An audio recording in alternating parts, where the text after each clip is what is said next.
Génesis capítulo 25 en primer lugar, Génesis capítulo 25 y después Hebreos 12, versículo 15 en adelante. Vamos a comenzar en Génesis capítulo 25, versículo 27. Y dice la palabra de Dios en el libro del Génesis 25, 27. Y crecieron los niños, y Esaú fue diestro en la caza, hombre del campo, pero Jacob era varón quieto, que habitaba en tiendas. Llamó Isaac a Esaú, porque comía de su casa, mas Rebeca amaba a Jacob.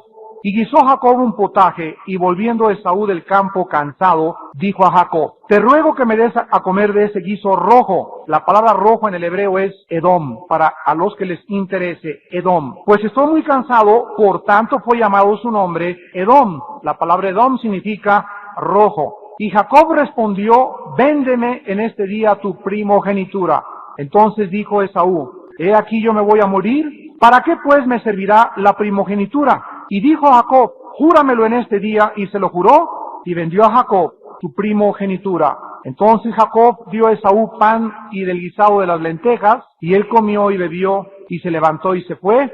Así menospreció Esaú la primogenitura. Hebreos, en el Nuevo Testamento, capítulo 12, Hebreos 12, versículos del 15 al 17. Y Hebreos 12, del 15 al 17, la Biblia nos advierte con respecto al problema de Esaú que acabamos de leer. Mirad bien, no sea que alguno de ustedes deje de alcanzar la gracia de Dios, que brotando alguna raíz de amargura os estorbe, y por ella muchos sean contaminados. No sea que haya algún fornicario o profano como Esaú, que por una sola comida vendió su primogenitura. Porque ya sabéis que aún después, deseando heredar la bendición, fue desechado, y no hubo oportunidad para el arrepentimiento, aunque la procuró con lágrimas. En esta mañana, continuando con nuestra serie Rompiendo Maldiciones, vamos a abordar el tema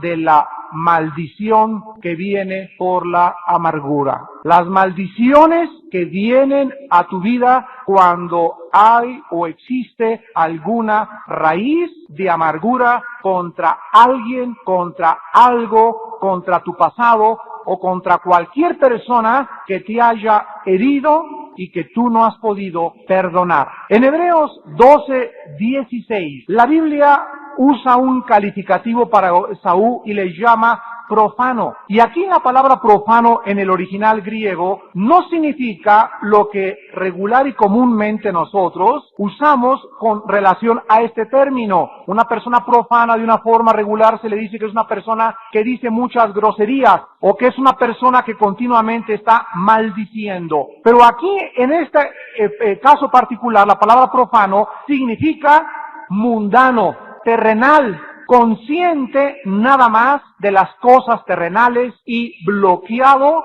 aislado del mundo invisible y espiritual que nos rodea. Pero en el libro del Génesis, la Biblia nos muestra en Génesis 25 otros términos que se le dan también a Esaú.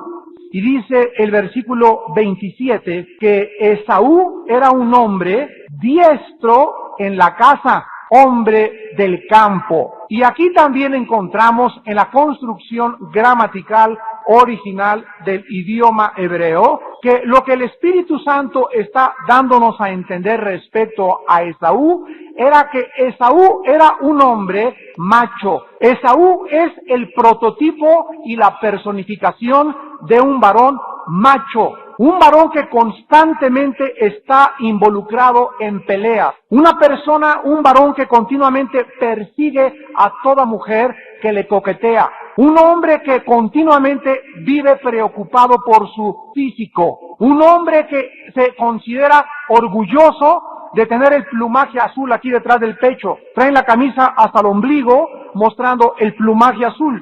Un hombre que es soberbio porque es fuerte y porque es atractivo a las mujeres. Estas características que clasifican al hombre macho, además este personaje en su hogar es un golpeador de mujeres. Regularmente a la mujer la trata muy mal porque él se considera que con cualquiera tiene pegue y que con cualquiera es atractivo, y a la mujer la trata como sirvienta y la trata como un objeto y no como una mujer. Estas personas que viven con estas características también poseen un orgullo muy grande en su corazón, porque estos atractivos físicos los hacen a ellos enorgullecerse. Desgraciadamente la Biblia nos enseña también que los atractivos físicos de Esaú, lo fuerte, lo velludo, lo macho, le encantaba a su papá Jacob, pero no así a su madre Rebeca, quien favorecía mejor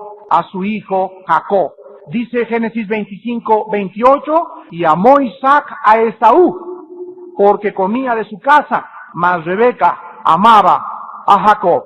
La preocupación de Esaú por su físico y su machismo lo llevó a convertirse, lo que hace de muchos varones, hombres fornicarios. Lo convirtió en un fornicador. Y esta clase de personas embaraza a una muchacha, embaraza a otra, embaraza a la de aquella, tiene una novia y se le declara a otra, se le declara a dos al mismo tiempo, y casi siempre este muchacho manifiesta sexualidad débil. Estas personas además se convierten en su propia persona en un ídolo.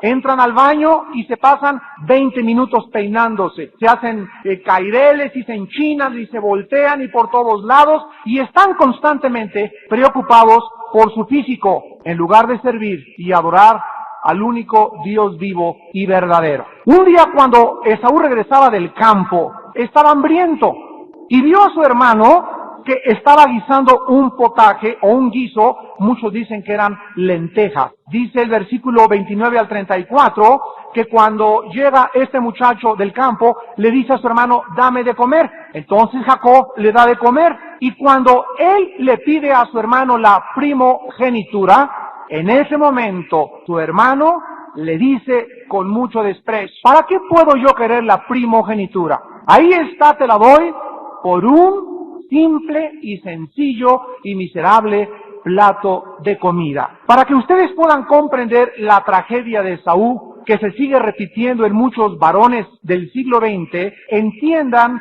los elementos que involucraban la primogenitura. En primer lugar, había 3 elementos que involucraban la primogenitura. Antes de que Dios estableciera el sacerdocio arónico a la tribu de Leví, antes de que hubiera sacerdocio, desde Adán hasta el libro del Éxodo, las familias tenían un patriarca, y el jefe de la familia era el responsable y el que estaba encargado de darle a la familia dirección y además de fungir como sacerdote. El primogénito o el primer varón nacido de cada familia era responsable de guiar a su familia si su padre moría, y educar a sus hermanas, hacerse cargo de su madre y hacerse cargo de sus hermanos. La Biblia nos muestra que aun cuando Cristo vino a traer un sacerdocio superior y un sacrificio muchísimo mejor que el orden levítico arónico, ahora el varón de la familia, 1 Corintios 11:3, es la cabeza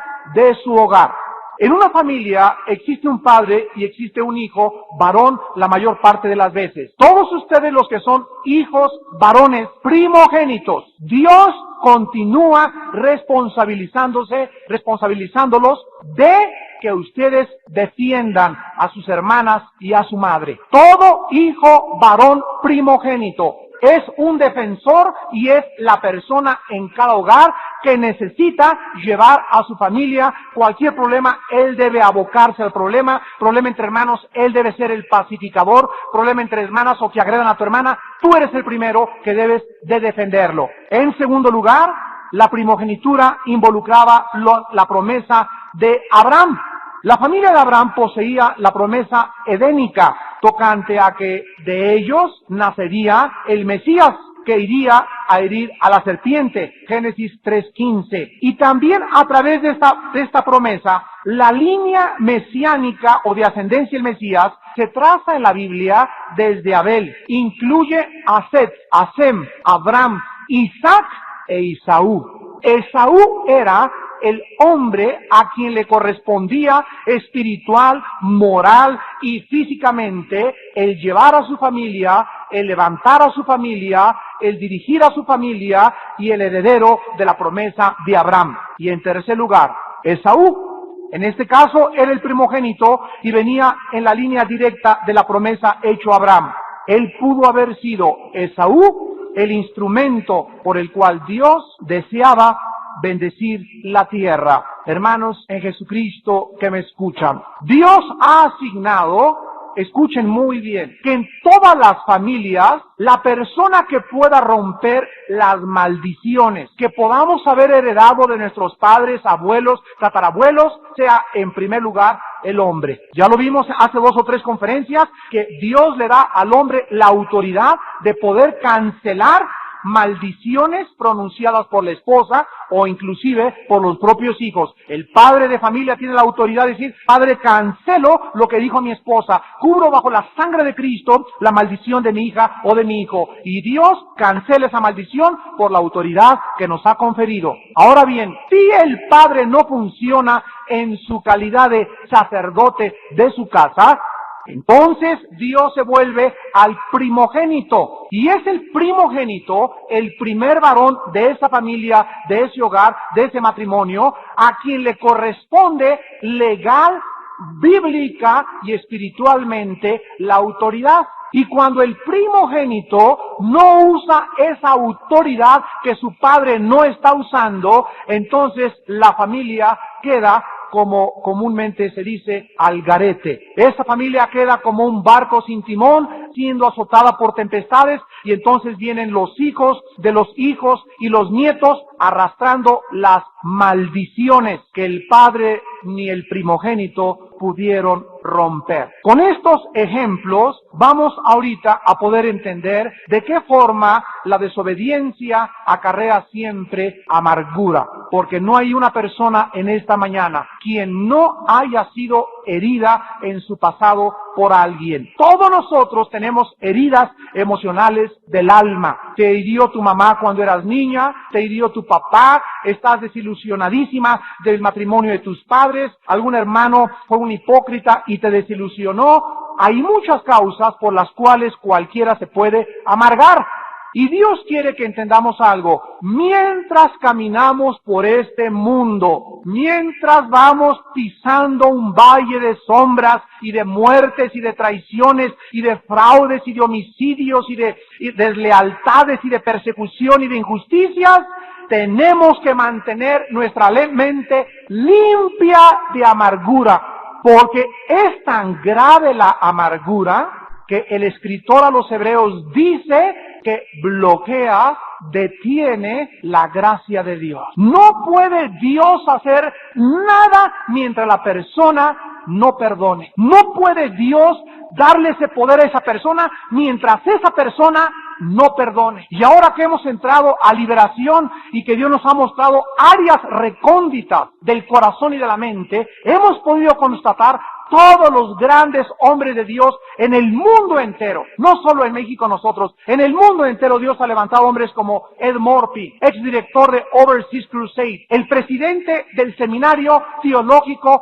de Moody en Chicago, que no son carismáticos ni creen en los dones del Espíritu Santo, sacaron un libro así de grueso que se llama El Cristiano y la Posesión Demoníaca, que ya no tardan en traducirlo al español. Él es el director de teología del seminario más prestigiado en el mundo teológicamente, en Moody, en Chicago, y creen en Moody en la liberación de los cristianos. El más grande hombre que hizo el comentario de la Biblia, Merrill Unger, que hizo un manual de la Biblia y un comentario de la Biblia, escribió el libro Lo que los demonios le hacen a los cristianos. No es una doctrina solamente de Vida Nueva para México o de Frank Hammond o de Marzulo, es algo que en el mundo los más grandes teólogos han tenido que reconocer, como Ed Morphy, que acabo de leer su libro y dice: si mi hija de 18 años no hubiera sido poseída por los demonios después de que se convirtió desde los 12 años, que era líder de las panderistas en la iglesia y era la mejor cristiana, y por un collar que un novio de ella le dio, traído del África, cómo ese collar pudo atraer demonios a su vida, yo no hubiera podido creer que un cristiano puede ser atacado por Satanás. Y así a cada uno de nosotros Dios nos quebranta, Dios nos humilla a través de experiencias desagradables que hemos atravesado en la vida, para que abramos los ojos a su poder y nos demos cuenta que si está en la Biblia es verdad. Y así pues, este hombre Esaú vende la primogenitura, desprecia la bendición. Yo no quiero ser el líder en mi casa, yo no quiero ser el jefe de la familia, hay que mi esposa le enseñe la religión y la Biblia a los demás. Él quería su satisfacción carnal momentánea, pero Jacob, su hermano, al revés de eso, deseaba el liderazgo espiritual, y cuando alguien lo desprecia, Dios entonces se lo entrega a aquel a quien legalmente no le corresponde, en este caso Jacob. ¿Qué pasa con muchos hogares cuando el hombre no es el líder espiritual? Dios le entrega el liderazgo ¿a quién? A la mujer. Y así encontramos cientos de hogares en México donde la mujer les lee la Biblia a los niños, la mujer ora a la hora de la comida con los niños, la mujer les da ejemplo, la mujer los viste, la mujer los trae a la escuela dominical, y el hombre, como el hombre ha vendido su primogenitura, como el hombre está despreciando aquello que le corresponde como un privilegio espiritual y una bendición, no se imaginan la bendición que es tener el privilegio de representar el sacerdocio en la casa. Como el hombre no quiere hacer eso, Dios entonces se lo entrega a las mujeres. ¿Qué pasa en las iglesias donde hay mujeres pastoras? La Biblia nos enseña que no debe una mujer ser pastora, pero hay mujeres pastoras. Dios las bendiga, benditas sean, y yo oro por ellas, porque aunque no es bíblico, están ahí porque no hay hombres en esa iglesia. Como los hombres desprecian el liderazgo, Dios a las mismas rocas les puede decir que clamen y que pidan su nombre. Entonces, eso es un juicio de Dios nada más. Gracias a Dios por las mujeres que han tomado las riendas en su hogar. Gracias a Dios por las mujeres que en su iglesia, al no haber hombres, han tomado el liderazgo y hasta pastoras se convierten. Porque esto nos habla de qué forma el varón del siglo XX está despreciando la primogenitura que Dios le ha concedido. En Génesis 27, comencemos a analizar la maldición de despreciar la primogenitura o el liderazgo al cual Dios te ha llamado. Cuidado, varones, cuidado.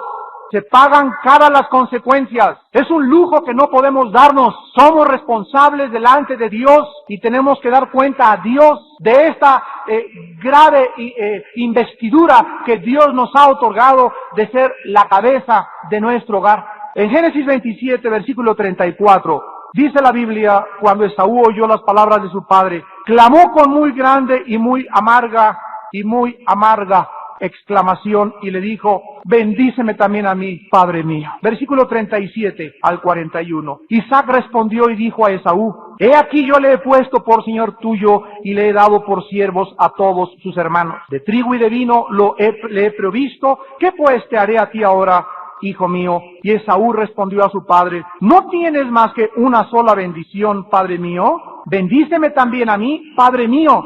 Y alzó Esaú su voz y lloró.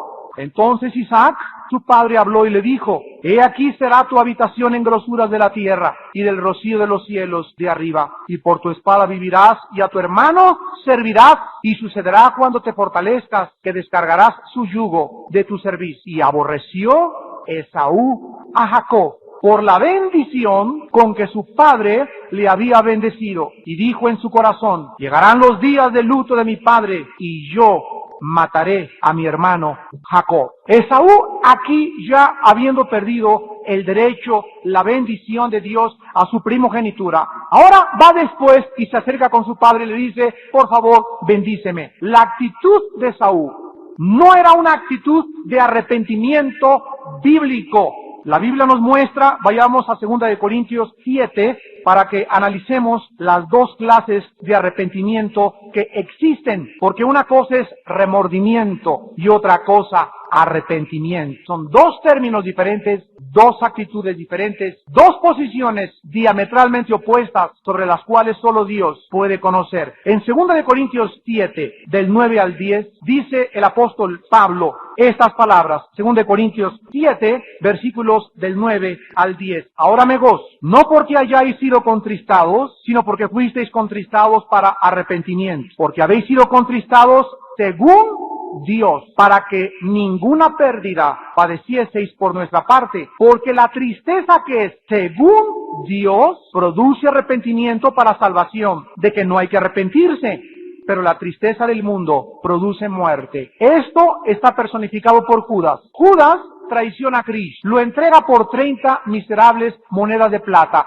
Vean ustedes la línea psicológica de la mente de Judas. Judas, al darse cuenta que realmente Cristo es el Salvador, ve esas monedas y va con los sacerdotes y les dice, ya no quiero el dinero, aparentemente arrepentido. Y el Nuevo Testamento usa la palabra no metanoia, que es la palabra griega para arrepentimiento, sino que usa la palabra, aunque se tradujo arrepentimiento, usa la palabra remordimiento. Judas, remordiéndole la conciencia, entonces tira las monedas de plata y grita, he matado a un inocente, he matado a un inocente, y corre a un lugar y se amarra a una cuerda y entonces se ahorca él mismo. En el libro de los Hechos dice que esta cuerda se rompe y se cae y se estrella sobre unas piedras y todas las entrañas, después de que se ahorca, se le salen al suelo. Si Judas se hubiera arrepentido según Dios, no se hubiera suicidado. Si Judas hubiera creído que Jesús era el Cristo, no se hubiera quitado la vida, porque hubiera creído que en la sangre de Cristo hay perdón de pecados. ¿Se dan cuenta? Pero Judas creyó solamente que hizo mal. Como la revista Alarma, dice el encabezado, padre que viola a su hija y la estrangula y mata a su madre, y después de haber hecho esto, corre por la pistola atormentado y remordiéndole la conciencia y se vuela la tapa craneana de los sesos. Este hombre no se arrepintió, se sintió mal, porque reconocemos todos, hasta los más salvajes tienen conciencia, pero el que te remuerda la conciencia no implica que estás arrepentido. El que está arrepentido confía en el perdón de Cristo y se levanta. Ahí está la diferencia. ¡Ay, estoy arrepentido, hermano! He fornicado con mi novia y tiene un mes llorando, ya no voy a la iglesia porque soy hipócrita. No es cierto, no es cierto, no estás arrepentido. Te remuerde el diario y la conciencia por lo que hiciste, pero si estuvieras arrepentido, te levantas y vienes a la iglesia y te pones el casco de justicia y el casco de la salvación y tomas la espada del Espíritu y crees con todo tu corazón que has sido perdonado y que Dios ya no tiene nada contra ti y sabes que hay una cosecha que pagar, pero sigues adelante. Ese es el fruto del arrepentimiento. Esa es la diferencia entre la persona que vive lamentándose y amargada y echando ajos y cebollas y criticando y hablando. Esas personas tienen amargura, no están arrepentidas y algo les pasó en su vida, por lo cual actúan en la forma en que están actuando. Esaú llegó con su papá, perdóname, papacito, por haber despreciado la primogenitura. Estoy arrepentido. Ha sido la culpa de mi hermano y los demás, pero no la mía. En lugar de esto, Esaú debió haber llegado con su padre. Padre, perdóname, no soy digno de lo que hice. No soy digno de ser llamado tu hijo. Hazme como a uno de tus jornaleros. Dame cualquier lugar en tu casa, padre, pero por favor perdóname. Es mi culpa. Fui un carnal. Todo lo que ha pasado es mi culpa. Y no llegues, es mi esposa la culpable. Fueron mis hijos. Es que mis padres fueron esto. Mientras continúes echándole la culpa a otra persona, no estás arrepentido. En Hebreos 12:17, en el Nuevo Testamento, miles de años después, el Espíritu Santo escribe que Esaú, aún deseando después heredar la bendición, aún queriendo después, no quiero otra vez ser el líder espiritual de mi casa, fue desechado. ¡Qué palabras tan solemnes! Fue desechado. Y no hubo oportunidad para el arrepentimiento.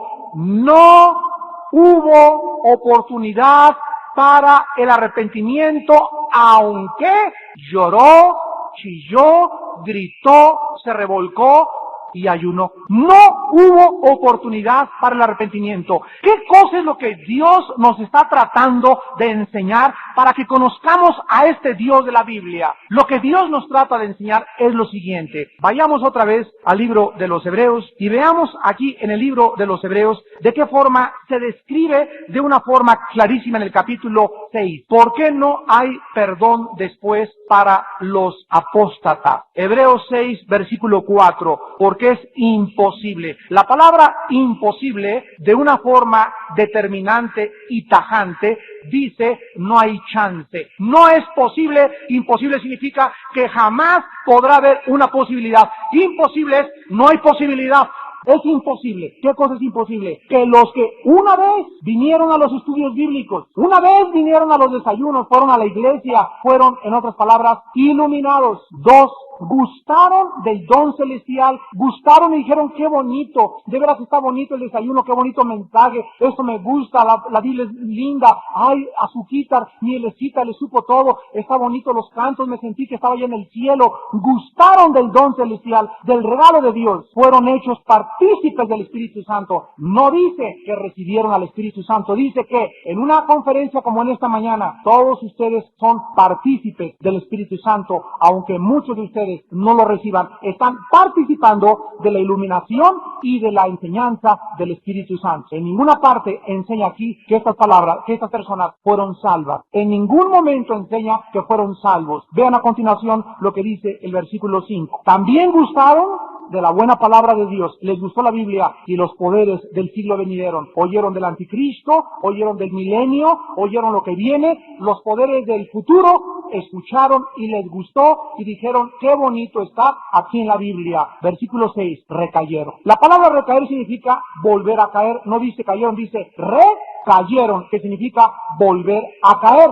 Sean otra vez renovados para arrepentimiento, crucificando de nuevo para sí mismos al Hijo de Dios y exponiéndole a vituperio. Hay dos tipos de apóstatas. Un apóstata es el que una vez oyó la Biblia o tal vez varias veces, vino a los estudios, tuvo muchas oportunidades de Dios, de conocer a Jesucristo, pero nunca se arrepintió, nunca se quebrantó, nunca reconoció que realmente la sangre de Cristo perdona, siguió amargado y siguió amargado y siguió amargado. Esta persona, dice la Biblia, que le va a suceder algo en su vida cuando le diga, Padre Santo, ahora sí quiero ser cristiano, bendíceme, y escuchará lo mismo que oyó Esaú. Aunque llores, te revuelques, grites y me pidas, ya no hay perdón para ti. ¿Por qué? Porque Dios sabe que cuando le está pidiendo perdóname y bendíceme, lo está haciendo por su propia conveniencia particular y no porque está arrepentido. Dicen Proverbios 1, 29 en adelante, que muchos le van a decir, Padre, bendíceme ahora, dame esto o aquello, y Él les contestará, por cuanto desecharon la sabiduría, no quisieron mi consejo, beberán el fruto de sus desprecios, y entonces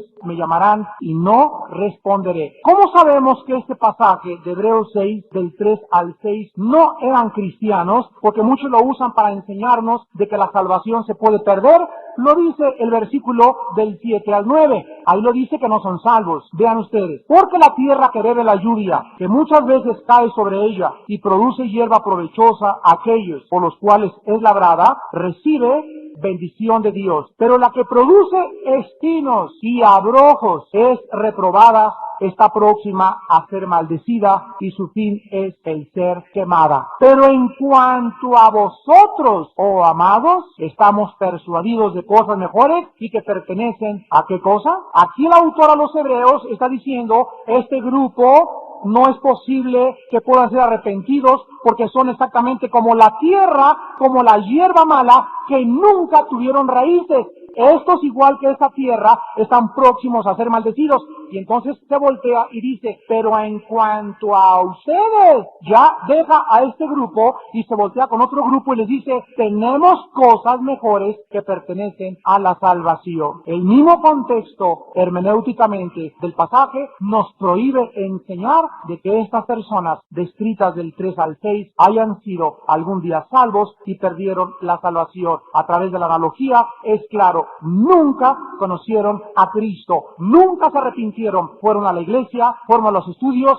y se llamaron cristianos, pero Dios supo que nunca se convirtieron y cuando vino la prueba y cayeron y regresaron al alcohol, regresaron al adulterio, regresaron al fraude, regresaron al robo, jamás se pudieron volver a levantar porque nunca fueron salvos. Pero hay otro apóstata, el apóstata que describe 1 Timoteo 4:1. Y dice que el Espíritu Santo dice claramente que en los últimos tiempos muchos apostatarán. ¿De qué? Aquí está mostrando que estas personas serán salvas porque ¿cómo puedes apostatar de la fe si no tuviste fe antes? Muchos apostatarán de la fe, o sea, tenían fe, y la fe es lo único que nos salva. Estos apóstatas cristianos son los cristianos que sí son salvos, que sí nacieron de nuevo y que cuando caen y tardan en levantarse y en regresar a Cristo, Dios los disciplina. Dios les da con el cuero durísimo, porque son hijos, no bastardos, y por el hecho de que son hijos, regresan al camino de la verdad. Entonces hay el apóstata que nunca fue salvo,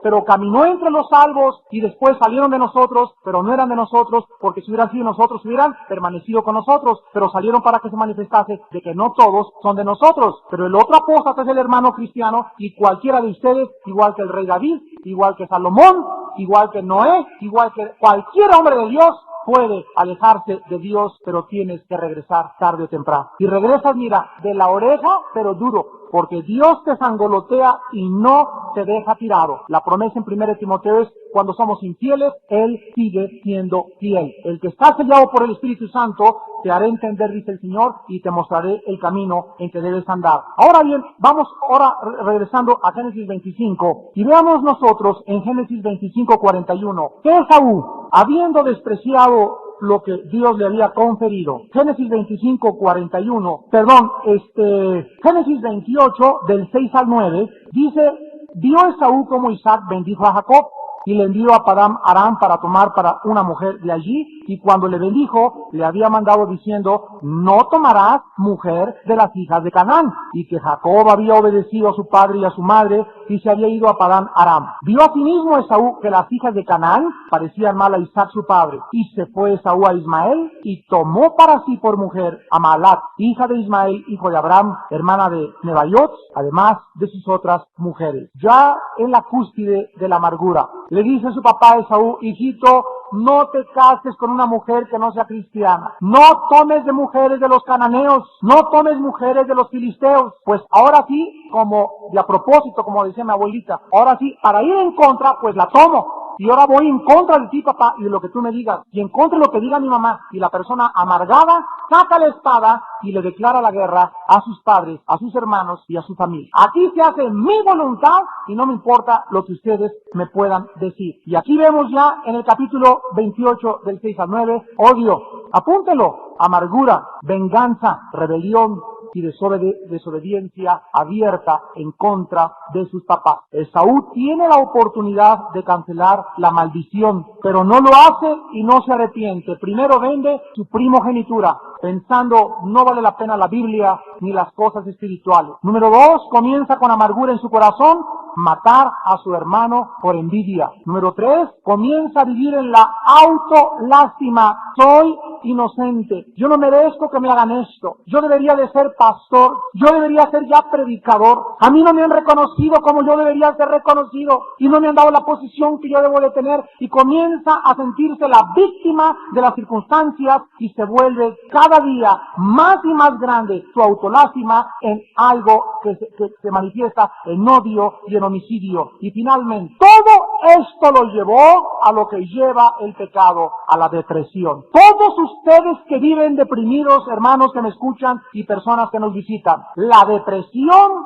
anormal, continua, crónica y obsesiva es pecado. Dios nos manda que no permitamos que nos gobierne la depresión, porque de la depresión solo hay un paso a la maldición. Vean ustedes cómo un hombre amargado, Esaú, no arrepentido, le transmite a sus hijos, a sus nietos, a sus bisnietos, y llegamos hasta la familia de Herodes. Los 4 Herodes que vimos la conferencia última eran idumeos, edomitas, bisnietos de Esaú. Los Herodes fueron la última generación de Esaú.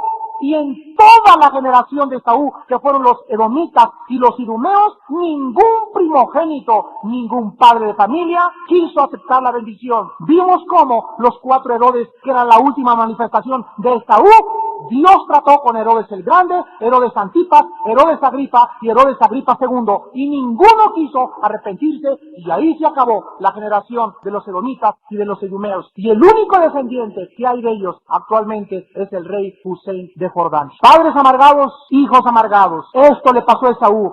Cuando él se amargó contra su hermano y sus descendientes y sus hijos, también se amargaron en contra de sus descendientes. Comprobemos esto en el libro de Números, capítulo 20. Veamos rápidamente la descendencia amargada de todos los descendientes de Saúl en la Biblia. Dios nos alerta contra la amargura de una forma tremenda, tremenda. Es gravísima la amargura en un cristiano, gravísima. Es un síntoma de casi de muerte. Es un pecado grandísimo, grandísimo, peor que la fornicación, peor que el robo, peor que el adulterio, porque te consume y te destruye, y la amargura contamina a todos los demás, y hace una familia, y hace una generación y una descendencia maldecida por Dios. Dice Números 20, versículos del 14 al 21, la siguiente narración: envió Moisés embajadores al rey de Edom, desde Cades, el rey de Edom, descendiente de Esaú, los edomitas, diciendo: así dice Israel tu hermano. Escuchen con mucha atención. Tú has sabido todo el trabajo que nos ha venido, cómo nuestros padres descendieron a Egipto, y estuvimos en Egipto largo tiempo. Los egipcios nos maltrataron y a nuestros padres, y clamamos a Jehová, el cual oyó nuestra voz y envió un ángel que nos sacó de Egipto, y aquí estamos en Cades, ciudad cercana a tus fronteras. Te rogamos que pasemos por tu tierra, no pasaremos por labranza ni por viña, no beberemos agua de pozos, por el camino real iremos, sin apartarnos a diestra ni a siniestra, hasta que hayamos pasado tu territorio. Edom le respondió: no pasarás por mi país, de otra manera saldré contra ti armado. Y los hijos de Israel dijeron: por el camino principal iremos, y si bebiéremos tus aguas, yo y mis ganados, daré el precio de ellas, déjame solamente pasar a pie, nada más. Pero él respondió: no pasarás. Y salió Edom contra él con mucho pueblo y mano fuerte, y no quiso pues Edom dejar pasar a Israel por su territorio, y se desvió Israel de él. Cuando los judíos salieron de Egipto y pasaron por la tierra de Seir, que es Edom, descendientes de Esaú, ¿por qué los edomitas? Pregúntaselo a cualquier teólogo. ¿Qué les habían hecho los judíos a los edomitas? Busca el registro antes de esto y no vas a encontrar en ninguna parte hasta el capítulo 20 de los Números que los judíos les hayan hecho algo a los edomitas. Entonces, ¿por qué los edomitas tenían tanta amargura contra ellas? No pagarás. Váyanse por otro lado. Y los judíos: mira, te vamos a pagar el agua, te pagamos el pasto, te pagamos el cable de la televisión, te pagamos la parabólica, te pagamos todo. Solamente déjanos pasar por tu tierra. No quisieron que pasaran los israelitas porque en sus genes llevaban la maldición de la amargura de su descendiente Esaú. Y así vemos también en el libro de Isaías, capítulo 34, cientos de años después, que la Biblia usa la profecía que Dios va a juzgar a Edom. Escuchen cuándo: en la tercera guerra mundial. 6,000 años de maldición, desde Esaú hasta la batalla del Armagedón. Por todas las páginas de la Biblia corre la maldición de los idumeos edomitas, que ahorita alcanzan al rey Hussein de Jordán. Y Dios dice en Isaías 34, versículos del 1 al 6: acérquense naciones, júntense para oír, y vosotros pueblos, escuchen, oiga la tierra y cuantos hay en ella, el mundo y todo lo que produce. Porque Jehová está irado contra todas las naciones e indignado contra todo el ejército de ellas, las destruirá y las entregará al matadero. Los muertos de ellas serán arrojados, de sus cadáveres se levantará hedor, y los montes se disolverán por la sangre de ellos. Y todo el ejército de los cielos se disolverá, y se enrollarán los cielos como un libro, y caerá todo su ejército, como se cae la hoja de la parra, y como se cae la de la higuera. Porque en los cielos se embriagará mi espada, he aquí que descenderá sobre ¿quién? Sobre Edom en juicio, y sobre el pueblo de mi anatema o maldición. Llena está de sangre la espada de Jehová, y engrasada está de grosura, de sangre de corderos y de machos cabríos, de grosura de riñones de carneros, porque Jehová tiene sacrificios en Bosra y grande matanza en tierra que ahorita se llama Jordania. Hermanos en Jesucristo, esta profecía es para los últimos tiempos, cuando, según de Pedro 3:10, los elementos ardiéndose y el cielo sean deshechos. Y en ese día Dios se acordará de esa raza que no ha querido arrepentirse, y todo porque hubo un hombre que no quiso las cosas de Dios. Todos los reyes de Israel tuvieron problemas graves con los edomitas, la semilla de Saúl. En el Nuevo Testamento tenemos a los idumeos, que fueron los descendientes de los edomitas. Los 4 Herodes eran edomitas. Todos odiaron la simiente de Abraham, que fueron Juan el Bautista, el Señor Jesucristo y a los apóstoles. A todos los persiguieron y los asesinaron. ¿Por qué? Porque en su sangre traían la maldición de la amargura en contra del pueblo de Dios. Escuchen esto antes de despedirnos. Dios nos alerta esta mañana y te dice que en el momento en que tú permites la amargura en tu corazón, escucha esto, siempre te vas a levantar contra un hijo de Dios, porque la maldición de la amargura es en contra de los cristianos. ¿Ya? ¿Capiche? ¿Lo entiendes? Yo decía, pero ¿por qué la amargura es, por qué los demonios hemos sacado a la gente que trae rechazo? ¿Por qué la amargura es el bloqueo más grande para la liberación? Y hasta que no me puse a rascarle, vemos que todo viene de Saúl. Y al estudiar todas las generaciones, nos faltarían aquí 3 conferencias más para verlo a través de todas las páginas de la Biblia. Todos los que descendieron de Saúl, todos fueron amargados. Y cuando un cristiano se amarga contra lo que sea, de alguna forma los demonios lo hacen que comience a atacar a sus propios hermanos en la fe. Cualquier persona que agrega a un cristiano, que hable mal de un cristiano, que hable mal de un pastor, que critique y que persiga a la iglesia que el Señor ganó con sangre, está amargado. Y esta amargura en su corazón es la que lo coloca inmediata y automáticamente bajo una maldición muy grande. Esa persona está fuera de la gracia de Dios y puede estar actuando, pero está en la carne. Puede estar predicando, pero en la carne. Puede estar viviendo, pero en la carne. Hasta que él no se arrepienta y perdone a los que le hicieron daño, no importa que haya sido Caro Quintero, o que haya sido el narcotraficante más grande, o tu mamá prostituta, o el hermano que te hizo, o un pastor, no importa lo que sea, hasta que no perdones y no te arrepientas y cierres tu boca y nunca vuelvas a pronunciar nada en contra de un cristiano, menos públicamente, la maldición está operando en tu vida y va a operar en tus hijos, va a operar en tu esposa, va a operar en tus nietos y en tus tataranietos. Mirad, hermanos, que no hay entre ustedes una raíz de amargura, porque la gracia de Dios en este momento es bloqueada. Y además dice Hebreos 12:15, la amargura siempre contamina a los que están junto a ti. Una persona amargada, si tiene amigos, tienen que ser amigos amargados a fuerza.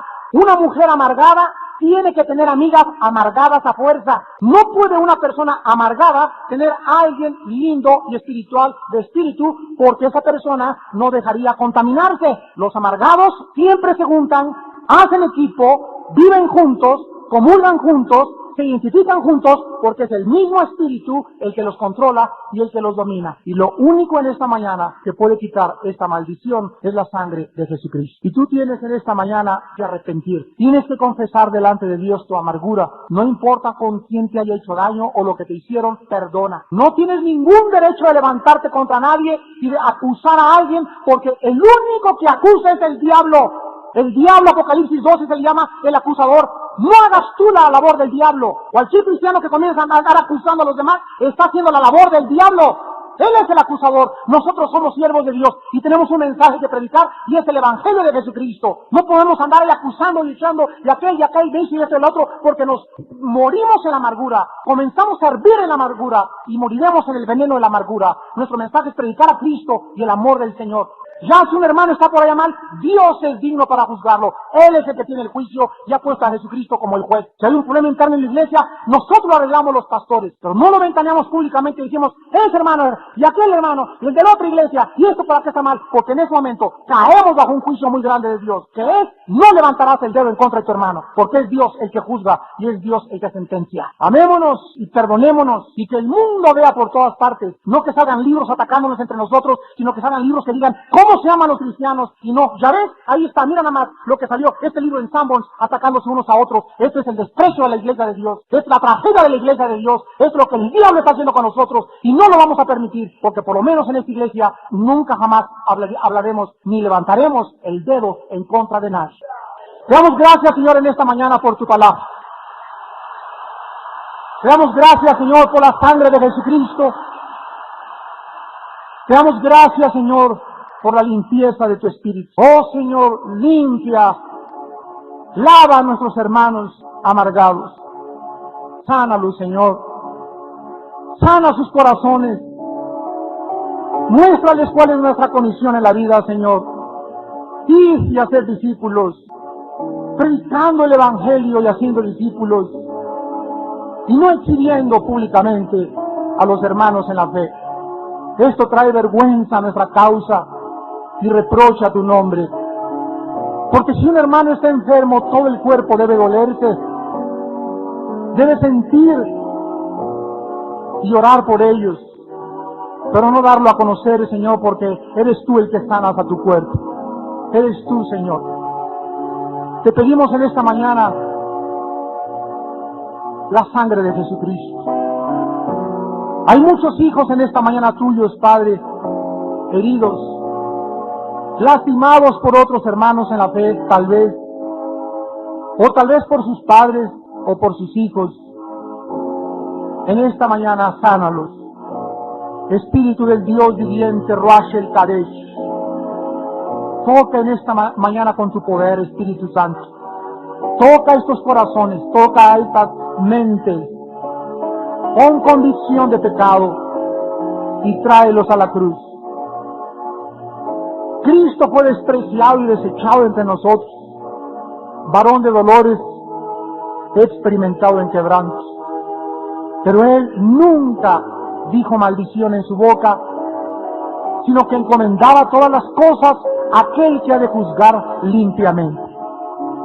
Padre Santo, gracias por el perdón, porque es la característica de Jesús en la cruz. Perdónalos porque no saben lo que hacen, y ejemplo nos dejó para que sigamos sus pisadas y perdonemos 70 veces 7 a nuestros hermanos. Los perdonemos y los volvamos a perdonar y los seguiremos perdonando, porque es nuestro corazón y nuestro deber como seguidores de Cristo. En esta mañana tal vez hay muchos de ustedes que no tienen a Jesucristo en su corazón y que están muy amargados por lo que te hizo tu ex esposo, tu ex esposa, o tal vez tus padres cuando eras niño o niña. En esta mañana, recuerda que esa amargura te va a matar, te va a envenenar y va a impedir que Dios trabaje en tu corazón, porque Dios trabaja en corazones limpios, transparentes, donde hay una conciencia libre de culpa, y solo la sangre de Cristo nos quita esa conciencia culpable. Ahí desde tu lugar en esta mañana, entrégale tu vida al Salvador. Entrégale a Cristo tu vida. No seas como Esaú, que despreció las cosas de Dios, y tal vez mañana quieras arrepentirte y sea demasiado tarde. Arrepiéntete hoy que oyes su voz, no te endurezcas, porque es Dios el que concede el arrepentimiento, no es cuando tú quieras. Dile a Dios en esta mañana ahí desde tu lugar: mi Señor y mi Dios, lávame con tu sangre, perdona mis pecados, mi amargura, mi falta de perdón, dile contra quién en silencio. Él sabe de todas maneras con quién tienes rencor. Díselo, menciona ese nombre y dile: lo perdono, Padre. Señor, ayúdame a perdonarlo, pídeselo. Ayúdame, Señor, saca este veneno. Quiero tener mi corazón limpio, Señor. No quiero tener nada contra nadie. No quiero volver a acusar a nadie. Quiero servirte y vivir para ti. Creo que Jesús murió en la cruz en mi lugar y pagó por mis pecados con su sangre. Y Señor Jesucristo, te pido en esta mañana que entres a mi corazón como mi Señor y mi Salvador. Salgo contigo con gozo y con paz, y buscando hermanos alegres en la fe, libre de mi amargura, para tu gloria y tu honra, Señor Jesús. Amén.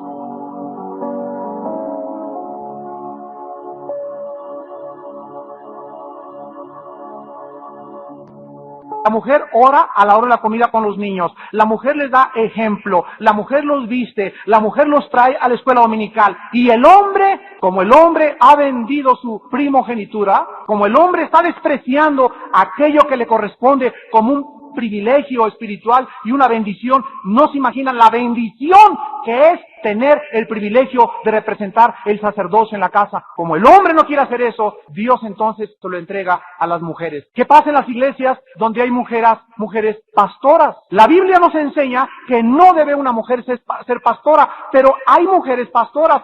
Dios las bendiga, benditas sean, y yo oro por ellas, porque aunque no es bíblico, están ahí porque no hay hombres en esa iglesia.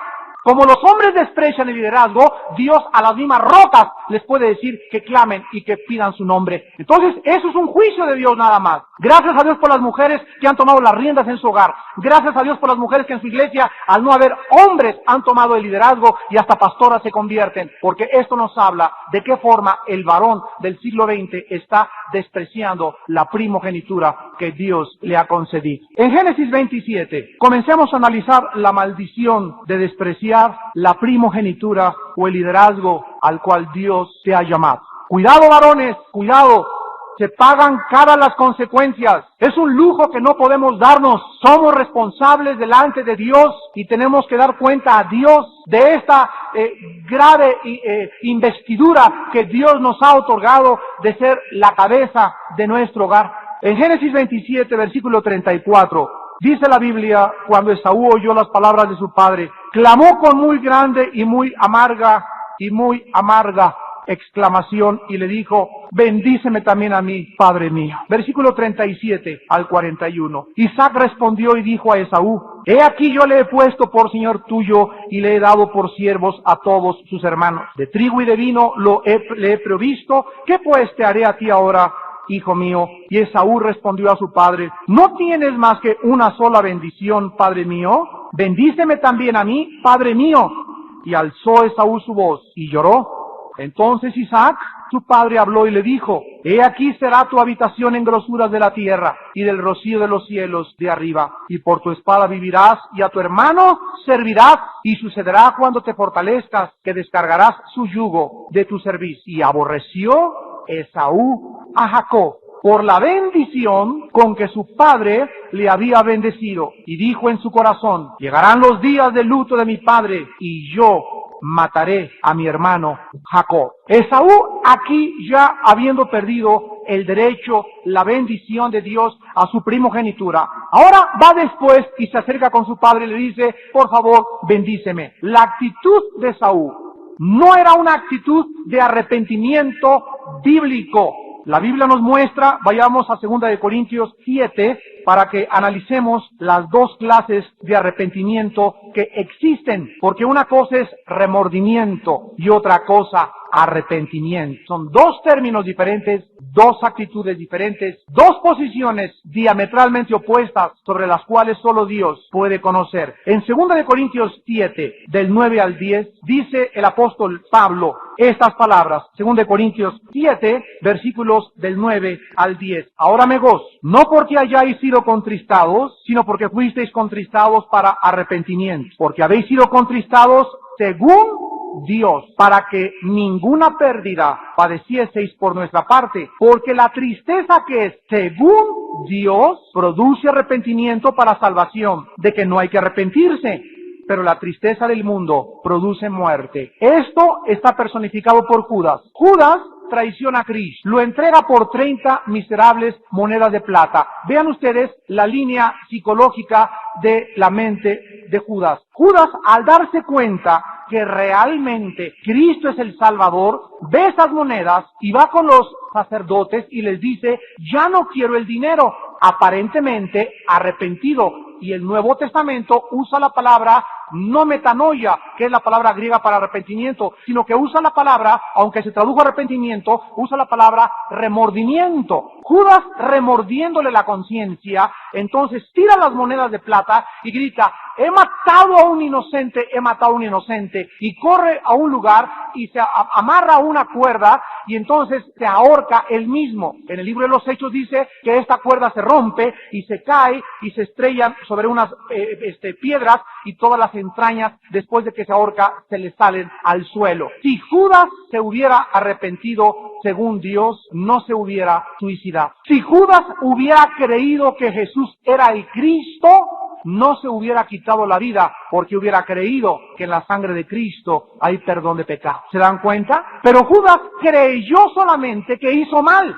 Como la revista Alarma dice el encabezado: padre que viola a su hija y la estrangula y mata a su madre, y después de haber hecho esto, corre por la pistola atormentado y remordiéndole la conciencia, y se vuela la tapa craneana de los sesos. Este hombre no se arrepintió, se sintió mal, porque reconocemos todos, hasta los más salvajes tienen conciencia, pero el que te remuerda la conciencia no implica que estás arrepentido. El que está arrepentido confía en el perdón de Cristo y se levanta. Ahí está la diferencia. ¡Ay, estoy arrepentido, hermano! He fornicado con mi novia y tiene un mes llorando, ya no voy a la iglesia porque soy hipócrita. No es cierto, no es cierto, no estás arrepentido. Te remuerde diario la conciencia por lo que hiciste, pero estuvieras arrepentido. Te levantas y vienes a la iglesia y te pones el casco de justicia y el casco de la salvación y tomas la espada del Espíritu y crees con todo tu corazón que has sido perdonado y que Dios ya no tiene nada contra ti, y sabes que hay una cosecha que pagar, pero sigues adelante. Este es el fruto del arrepentimiento. Esta es la diferencia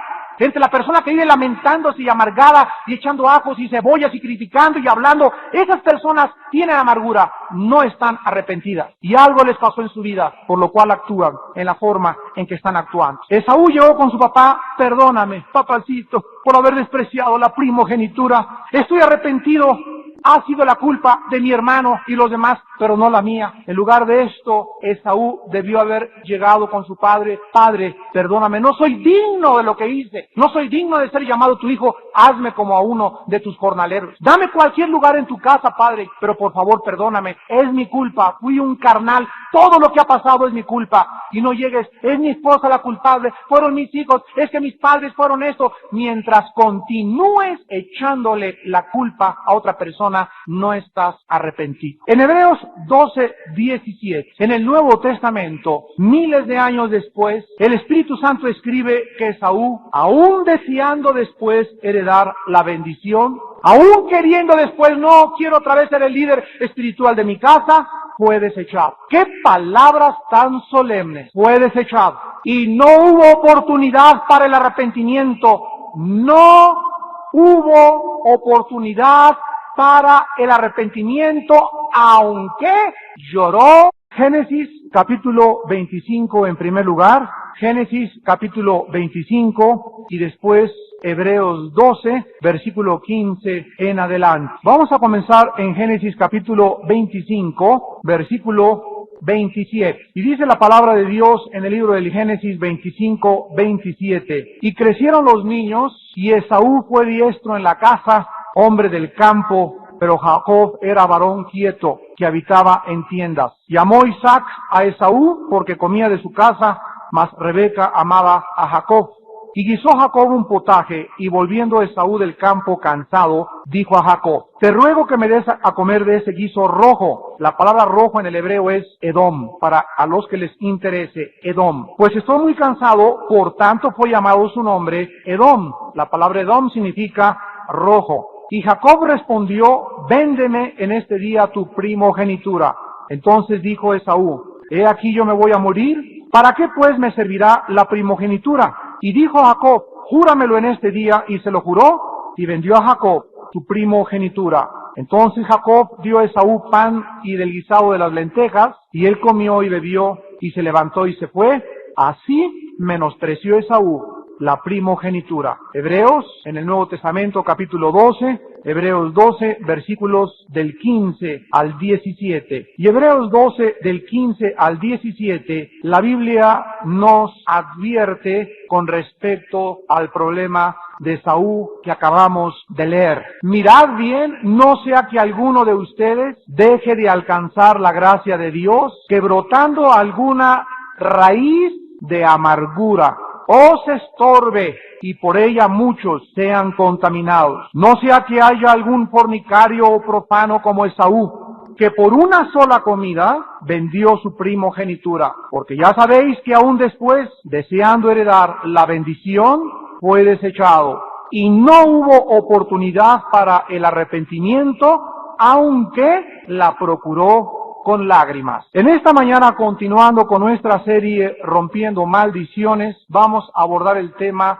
de la maldición que viene por la amargura. Las maldiciones que vienen a tu vida cuando hay o existe alguna raíz de amargura contra alguien, contra algo, contra tu pasado o contra cualquier persona que te haya herido y que tú no has podido perdonar. En Hebreos 12:16, la Biblia usa un calificativo para Esaú y le llama profano. Y aquí la palabra profano en el original griego no significa lo que regular y comúnmente nosotros usamos con relación a este término. Una persona profana de una forma regular se le dice que es una persona que dice muchas groserías o que es una persona que continuamente está maldiciendo. Pero aquí en este caso particular la palabra profano significa mundano, terrenal, consciente nada más de las cosas terrenales y bloqueado, aislado del mundo invisible y espiritual que nos rodea. Pero en el libro del Génesis, la Biblia nos muestra en Génesis 25 otros términos que se le dan también a Esaú. Y dice el versículo 27 que Esaú era un hombre diestro en la caza, hombre del campo. Y aquí también encontramos en la construcción gramatical original del idioma hebreo que lo que el Espíritu Santo está dándonos a entender respecto a Esaú era que Esaú era un hombre macho. Esaú es el prototipo y la personificación de un varón macho. Un varón que constantemente está involucrado en peleas. Una persona, un varón que continuamente persigue a toda mujer que le coquetea. Un hombre que continuamente vive preocupado por su físico. Un hombre que se considera orgulloso de tener el plumaje azul aquí detrás del pecho. Traen la camisa hasta el ombligo mostrando el plumaje azul.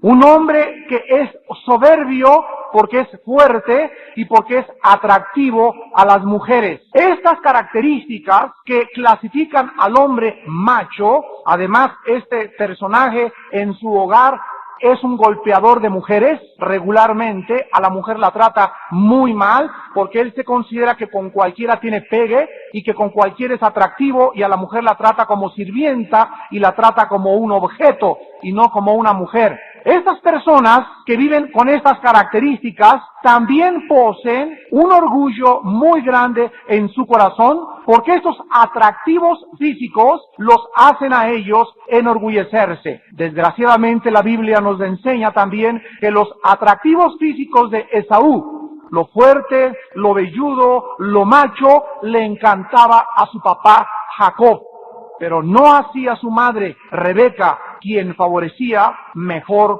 a su hijo Jacob. Dice Génesis 25:28, y amó Isaac a Esaú, porque comía de su casa, mas Rebeca amaba a Jacob. La preocupación de Esaú por su físico y su machismo lo llevó a convertirse, lo que hace de muchos varones, hombres fornicarios. Lo convirtió en un fornicador. Y esta clase de personas embaraza a una muchacha, embaraza a otra, embaraza a la de aquella, tiene una novia y se le declara a otra, se le declara a dos al mismo tiempo, y casi siempre este muchacho manifiesta sexualidad débil. Estas personas además se convierten en su propia persona en un ídolo. Entran al baño y se pasan 20 minutos peinándose. Se hacen caireles y se enchinan y se voltean y por todos lados y están constantemente preocupados por su físico en lugar de servir y adorar al único Dios vivo y verdadero. Un día cuando Esaú regresaba del campo, estaba hambriento y vio a su hermano que estaba guisando un potaje o un guiso, muchos dicen que eran lentejas. Dice el versículo 29 al 34, que cuando llega este muchacho del campo, le dice a su hermano, dame de comer. Entonces Jacob le da de comer, y cuando él le pide a su hermano la primogenitura, en ese momento su hermano le dice con mucho desprecio, ¿para qué puedo yo querer la primogenitura? Ahí está, te la doy, por un simple y sencillo y miserable plato de comida. Para que ustedes puedan comprender la tragedia de Esaú, que se sigue repitiendo en muchos varones del siglo XX, entiendan los elementos que involucraban la primogenitura. En primer lugar, había 3 elementos que involucraban la primogenitura. Antes de que Dios estableciera el sacerdocio arónico a la tribu de Leví, antes de que hubiera sacerdocio, desde Adán hasta el libro del Éxodo, las familias tenían, y ahora voy en contra de ti, papá, y de lo que tú me digas, y en contra de lo que diga mi mamá, y la persona amargada saca la espada y le declara la guerra a sus padres, a sus hermanos y a su familia. Aquí se hace mi voluntad y no me importa lo que ustedes me puedan decir. Y aquí vemos ya en el capítulo 28 del 6 al 9, odio, apúntelo, amargura, venganza, rebelión y desobediencia abierta en contra de sus papás. Esaú tiene la oportunidad de cancelar la maldición, pero no lo hace y no se arrepiente. Primero vende su primogenitura, pensando no vale la pena la Biblia ni las cosas espirituales. Número 2, comienza con amargura en su corazón, matar a su hermano por envidia. Número 3, comienza a vivir en la autolástima. Soy inocente, yo no merezco que me hagan esto, yo debería de ser pastor, yo debería ser ya predicador, a mí no me han reconocido como yo debería ser reconocido y no me han dado la posición que yo debo de tener, y comienza a sentirse la víctima de las circunstancias y se vuelve cada día más y más grande su autolástima en algo que se manifiesta en odio y en homicidio. Y finalmente, todo esto lo llevó a lo que lleva el pecado, a la depresión. Todos ustedes que viven deprimidos, hermanos que me escuchan y personas que nos visitan, la depresión anormal, continua, crónica y obsesiva es pecado. Dios nos manda que no permitamos que nos gobierne la depresión, porque de la depresión solo hay un paso a la maldición. Vean ustedes cómo un hombre amargado, Esaú, no arrepentido, le transmite a sus hijos, a sus nietos, a sus bisnietos, y llegamos hasta la familia de Herodes. Los 4 Herodes que vimos la conferencia última eran idumeos, edomitas, nietos de Esaú. Los Herodes fueron la última generación de Esaú.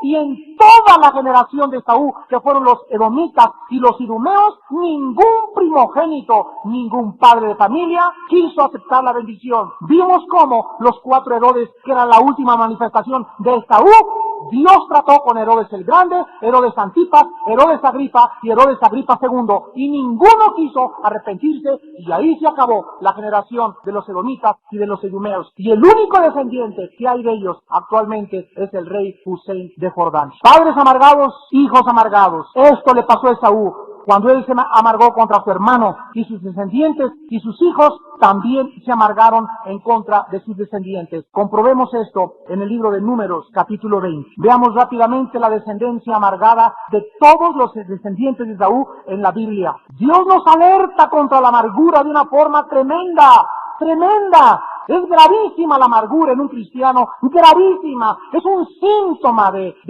casi de muerte. Es un pecado grandísimo, grandísimo, peor que la fornicación, peor que el robo, peor que el adulterio, porque te consume y te destruye, y la amargura contamina a todos los demás, y hace una familia, y hace una generación y una descendencia maldecida por Dios. Dice Números 20, versículos del 14 al 21, la siguiente narración: envió Moisés embajadores al rey de Edom, desde Cades el rey de Edom, descendiente de Esaú, los edomitas, diciendo, así dice Israel tu hermano. Escuchen con mucha atención. Tú has sabido todo el trabajo que nos ha venido, cómo nuestros padres descendieron a Egipto y estuvimos en Egipto largo tiempo. Los egipcios nos maltrataron y a nuestros padres, y clamamos a Jehová, el cual oyó nuestra voz y envió un ángel que nos sacó de Egipto, y aquí estamos en Cades, ciudad cercana a tus fronteras. Te rogamos que pasemos por tu tierra, no pasaremos por labranza ni por viña, no beberemos agua de pozos, por el camino real iremos, sin apartarnos a diestra ni a siniestra, hasta que hayamos pasado tu territorio. Edom le respondió, no pasarás por mi país, de otra manera saldré contra ti armado. Y los hijos de Israel dijeron, por el camino principal iremos, y si bebiéremos tus aguas, yo y mis ganados, daré el precio de ellas, déjame solamente pasar a pie, nada más. Pero él respondió, no pasarás. Y salió Edom contra él con mucho pueblo y mano fuerte, y no quiso pues Edom dejar pasar a Israel por su territorio, y se desvió Israel de él. Cuando los judíos salieron de Egipto y pasaron por la tierra de Seir, que es Edom, descendientes de Esaú, ¿por qué los edomitas? Pregúntaselo a cualquier teólogo, ¿qué les habían hecho los judíos a los edomitas? Busca el registro antes de esto y no vas a encontrar en ninguna parte hasta el capítulo 20 de los Números que los judíos les hayan hecho algo a los edomitas. Entonces, ¿por qué los edomitas tenían tanta amargura contra ellos? No pagarás. Váyanse por otro lado. Y los judíos, mira, te vamos a pagar el agua, te pagamos el pasto, te pagamos el cable de la televisión, te pagamos la parabólica, te pagamos todo. Solamente déjanos pasar por tu tierra. No quisieron que pasaran los israelitas porque en sus genes llevaban la maldición de la amargura de su descendiente Esaú. Y así vemos también en el libro de Isaías, capítulo 34, cientos de años después, que la Biblia usa la profecía que Dios va a juzgar a Edom. Escuchen cuándo. En la tercera guerra mundial. 6,000 años de maldición, desde Esaú hasta la batalla del Armagedón.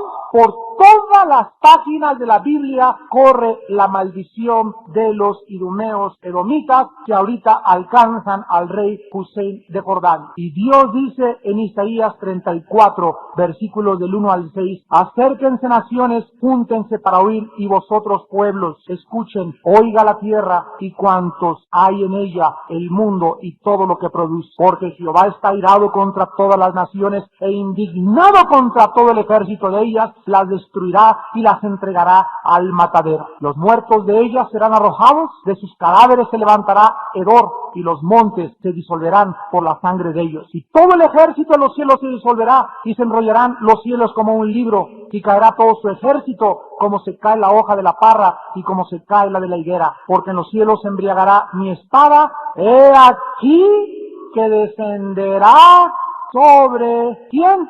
Sobre Edom en juicio, y sobre el pueblo de mi anatema o maldición. Llena está de sangre la espada de Jehová, y engrasada está de grosura, de sangre de corderos y de machos cabríos, de grosura de riñones de carneros, porque Jehová tiene sacrificios en Bosra y grande matanza en tierra que ahorita se llama Jordania. Hermanos en Jesucristo, esta profecía es para los últimos tiempos, cuando, según de Pedro 3:10, los elementos ardiéndose y el cielo sean deshechos. Y en ese día Dios se acordará de esta raza que no ha querido arrepentirse, y todo porque hubo un hombre que no quiso las cosas de Dios. Todos los reyes de Israel tuvieron problemas graves con los edomitas. La semilla de Esaú en el Nuevo Testamento chilló, gritó, se revolcó y ayunó. No hubo oportunidad para el arrepentimiento. ¿Qué cosa es lo que Dios nos está tratando de enseñar para que conozcamos a este Dios de la Biblia? Lo que Dios nos trata de enseñar es lo siguiente. Vayamos otra vez al libro de los Hebreos y veamos aquí en el libro de los Hebreos de qué forma se describe de una forma clarísima en el capítulo 6. ¿Por qué no hay perdón después para los apóstatas? Hebreos 6, versículo 4. Porque es imposible. La palabra imposible, de una forma determinante y tajante, dice no hay chance. No es posible. Imposible significa que jamás podrá haber una posibilidad. Imposible es, no hay posibilidad. Es imposible. ¿Qué cosa es imposible? Que los que una vez vinieron a los estudios bíblicos, una vez vinieron a los desayunos, fueron a la iglesia, fueron, en otras palabras, iluminados. Dos, gustaron del don celestial, gustaron y dijeron, qué bonito, de veras está bonito el desayuno, qué bonito mensaje, eso me gusta, la Biblia es linda, ay, azuquita, mielecita, le supo todo, está bonito los cantos, me sentí que estaba ya en el cielo. Gustaron del don celestial, del regalo de Dios, fueron hechos partícipes del Espíritu Santo. No dice que recibieron al Espíritu Santo, dice que en una conferencia como en esta mañana, todos ustedes son partícipes del Espíritu Santo, aunque muchos de ustedes no lo reciban, están participando de la iluminación y de la enseñanza del Espíritu Santo. En ninguna parte enseña aquí que estas palabras, que estas personas fueron salvas. En ningún momento enseña que fueron salvos. Vean a continuación lo que dice el versículo 5. También gustaron de la buena palabra de Dios, les gustó la Biblia y los poderes del siglo venidero. Oyeron del anticristo, oyeron del milenio, oyeron lo que viene, los poderes del futuro, escucharon y les gustó y dijeron, qué bonito está aquí en la Biblia. Versículo 6, recayeron. La palabra recaer significa volver a caer, no dice cayeron, dice recayeron, que significa volver a caer.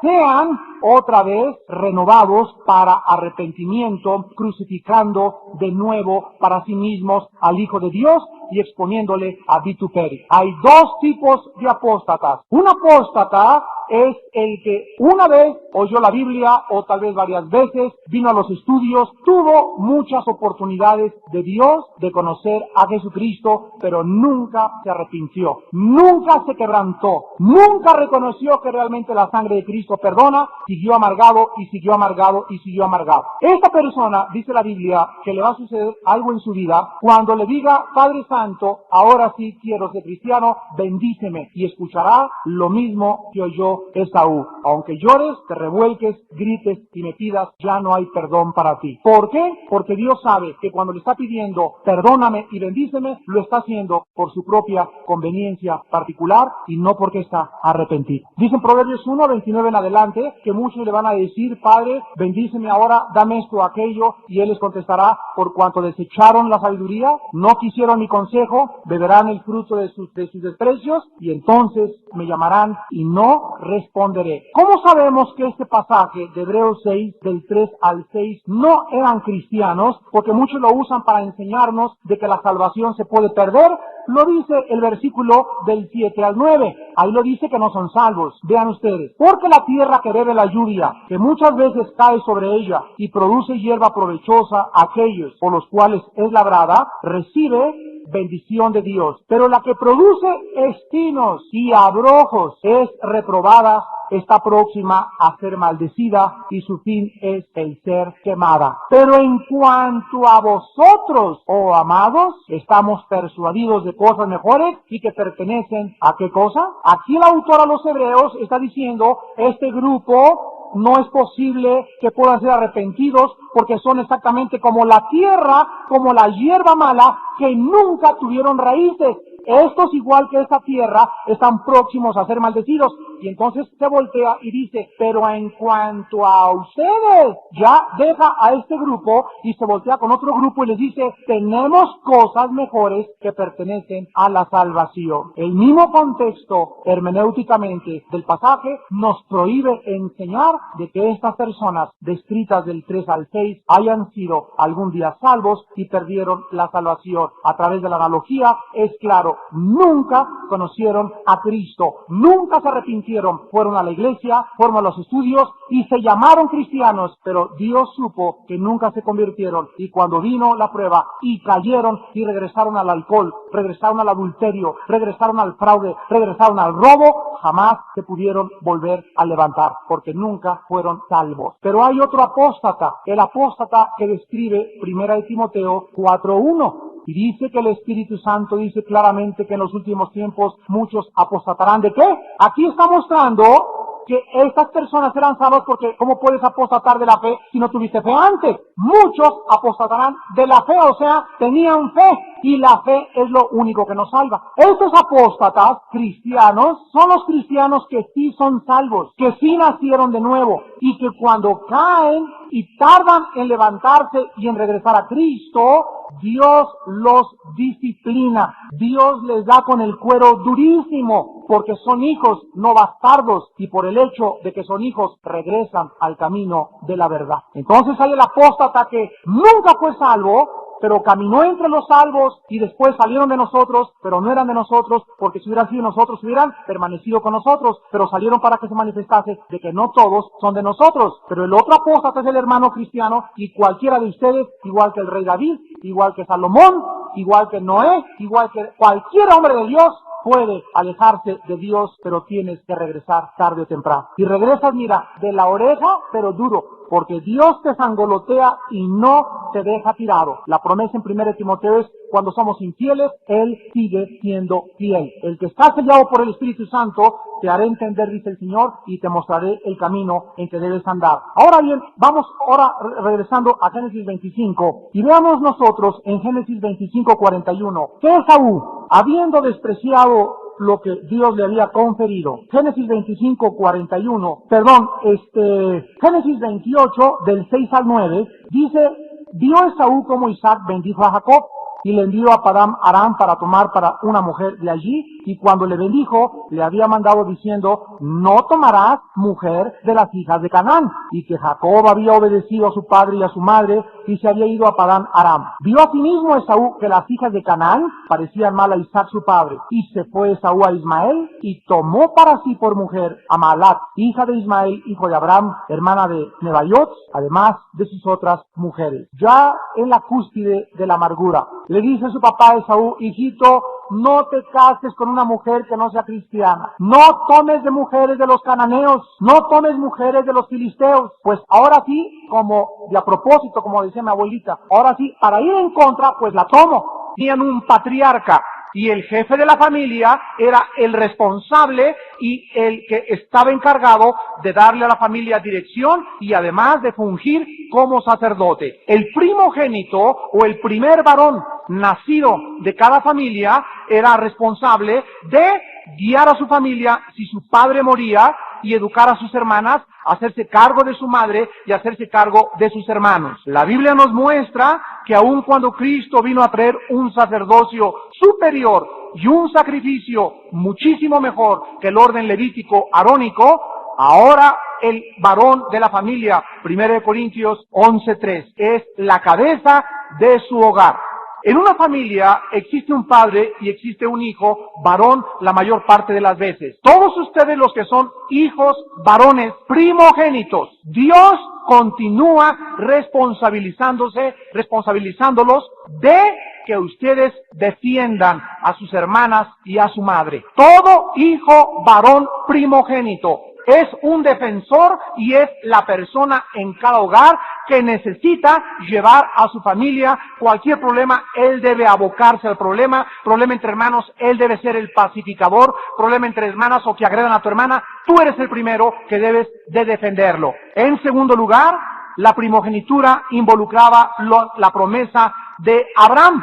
La familia de Abraham poseía la promesa edénica tocante a que de ellos nacería el Mesías, que iría a herir a la serpiente, Génesis 3:15. Y también a través de esta promesa, la línea mesiánica o de ascendencia del Mesías se traza en la Biblia desde Abel. Incluye a Set, a Sem, Abraham, Isaac e Esaú. Esaú era el hombre a quien le correspondía espiritual, moral y físicamente el llevar a su familia, el levantar a su familia, el dirigir a su familia y el heredero de la promesa de Abraham. Y en tercer lugar, Esaú, en este caso era el primogénito y venía en la línea directa de la promesa hecho a Abraham.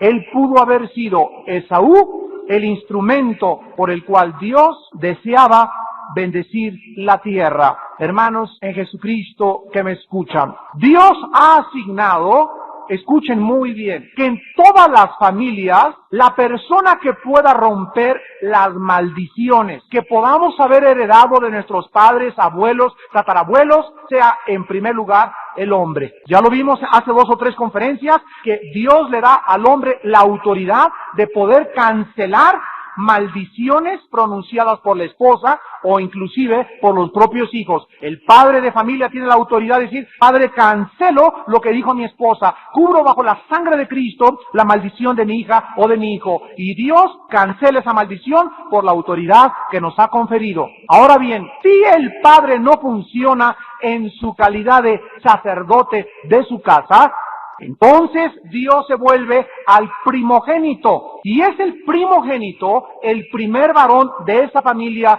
de ese hogar, de ese matrimonio, a quien le corresponde legal, bíblica y espiritualmente la autoridad. Y cuando el primogénito no usa esa autoridad que su padre no está usando, entonces la familia queda, como comúnmente se dice, al garete. Esa familia queda como un barco sin timón, siendo azotada por tempestades, y entonces vienen los hijos de los hijos y los nietos arrastrando las maldiciones que el padre ni el primogénito pudieron romper. Con estos ejemplos vamos ahorita a poder entender de qué forma la desobediencia acarrea siempre amargura, porque no hay una persona en esta mañana quien no haya sido herida en su pasado por alguien. Todos nosotros tenemos heridas emocionales del alma. Te hirió tu mamá cuando eras niña, te hirió tu papá, estás desilusionadísima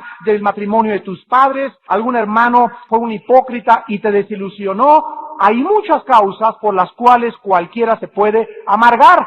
Y Dios quiere que entendamos algo. Mientras caminamos por este mundo, mientras vamos pisando un valle de sombras y de muertes y de traiciones y de fraudes y de homicidios y de deslealtades y de persecución y de injusticias, tenemos que mantener nuestra mente limpia de amargura, porque es tan grave la amargura que el escritor a los Hebreos dice que bloquea, detiene la gracia de Dios. No puede Dios hacer nada mientras la persona no perdone. No puede Dios darle ese poder a esa persona mientras esa persona no perdone. Y ahora que hemos entrado a liberación y que Dios nos ha mostrado áreas recónditas del corazón y de la mente, hemos podido constatar todos los grandes hombres de Dios en el mundo entero, no solo en México nosotros, en el mundo entero Dios ha levantado hombres como Ed Morphy, exdirector de Overseas Crusade, el presidente del seminario